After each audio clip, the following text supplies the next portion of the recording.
le retour de la légende. Et non, aujourd'hui, on va pas parler de Johnny, il est en train de taper son meilleur Need for Speed avec Tupac et Paul Walker, on va les laisser tranquilles. On va parler de la future GEX de 2026. Et oui, Suzuki vient d'annoncer officiellement le retour de la mythique GSX-R 1000, ou plutôt une mise à jour de la 2017 en version 40e anniversaire et en édition limitée. Visuellement, pas de gros changements. Échappement plus petit, appendice aérodynamique à l'avant pour faire comme tout le monde et succomber à cette mode discutable des ailerons, et 3 nouveaux coloris spéciaux pour le 40e anniversaire. Niveau motorisation, là, il y a du boulot. Culasse, arbre à cam, piston forgé, soupape, distri, admission, injection. Tout le haut moteur a été revu dans le but de perdre 7 chevaux. Et oui, malheureusement, on passe de 202 à 195 chevaux. Chez Suzuki, apparemment, fini la course à la puissance inutile, puisque la prochaine GSX-R est la moins puissante de toute sa catégorie, et même la seule sous les 200 chevaux. Rassurez-vous, 195, il en reste largement assez. Un châssis inchangé depuis presque 10 ans, idem pour les freins, et le poids qui reste à 203 kg. Les assistances électroniques, qui étaient déjà très performantes à l'époque, voient une légère amélioration, mais on va voir arriver un anti-patinage sur l'angle, ainsi qu'un contrôle de wheeling. Le but étant de garder le caractère de la GEX,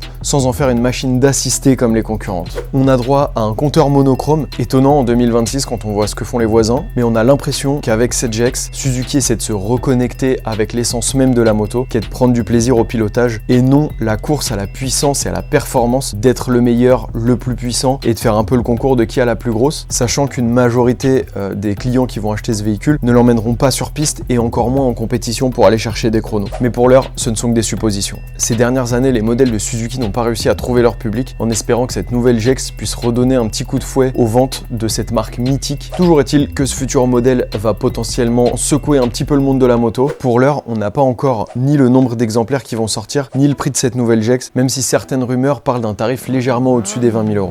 Affaire à suivre.